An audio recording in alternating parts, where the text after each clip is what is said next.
ಬಿಸಿಯೂಟ ತಯಾರಕರಿಗೆ ಸರ್ಕಾರ ಸಿಹಿ ಸುದ್ದಿ ನೀಡಿದೆ.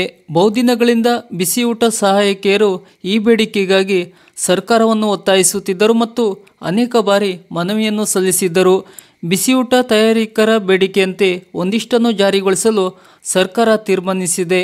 ಆ ಬೇಡಿಕೆ ಇಡುಗಂಟು, ಅಂದರೆ ನಿವೃತ್ತಿ ನಂತರ ಮುಂದಿನ ಜೀವನೋಪಾಯಕ್ಕೆ ಒಂದಿಷ್ಟು ಹಣ ನೀಡುವುದು.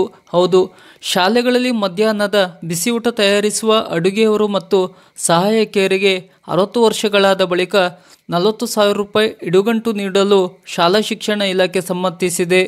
ಕನಿಷ್ಠ 15 ವರ್ಷ ಕೆಲಸ ಮಾಡಿ 60 ವರ್ಷಕ್ಕೆ ನಿವೃತ್ತಿ ಹೊಂದುವವರಿಗೆ 40,000 ರೂಪಾಯಿ ನಗದು ದೊರಕಲಿದೆ. 5 ವರ್ಷದಿಂದ 15 ವರ್ಷದ ಒಳಗೆ ಕೆಲಸ ಮಾಡಿದ್ದರೆ ಅಂಥವರಿಗೆ 30,000 ರೂಪಾಯಿ ಸಿಗಲಿದೆ. ರಾಜ್ಯದಲ್ಲಿ 1,19,000ಕ್ಕೂ ಹೆಚ್ಚು ಮಹಿಳೆಯರು ಬಿಸಿಯೂಟ ಯೋಜನೆಯಲ್ಲಿ ಕೆಲಸ ಮಾಡುತ್ತಿದ್ದಾರೆ. ಆಹಾರ ತಯಾರಿಸುವುದು, ಮಕ್ಕಳಿಗೆ ಬಡಿಸುವುದು, ಪಾತ್ರೆ ತೊಳೆಯುವುದು, ಸಹಾಯಕರ ಕೆಲಸಗಳಲ್ಲಿ ತೊಡಗಿಸಿಕೊಂಡಿದ್ದಾರೆ. ಮಾರ್ಚ್ 2022ರಂದು ಅಥವಾ ನಂತರ ನಿವೃತ್ತರಾದವರಿಗೆ ಇದು ಅನ್ವಯವಾಗುತ್ತದೆ ಎಂದು ಆದೇಶದಲ್ಲಿ ವಿವರಿಸಲಾಗಿದೆ.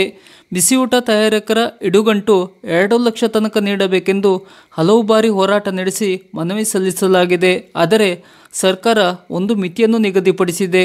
ಮುಂದಿನ ದಿನಗಳಲ್ಲಿ ಮತ್ತೆ ಹೋರಾಟದ ನಂತರ ಸರ್ಕಾರ ಮತ್ತೆ ಅಲ್ಪ ಏರಿಕೆಯ ಪ್ರತಿಕ್ರಿಯೆ ನೀಡಬಹುದು.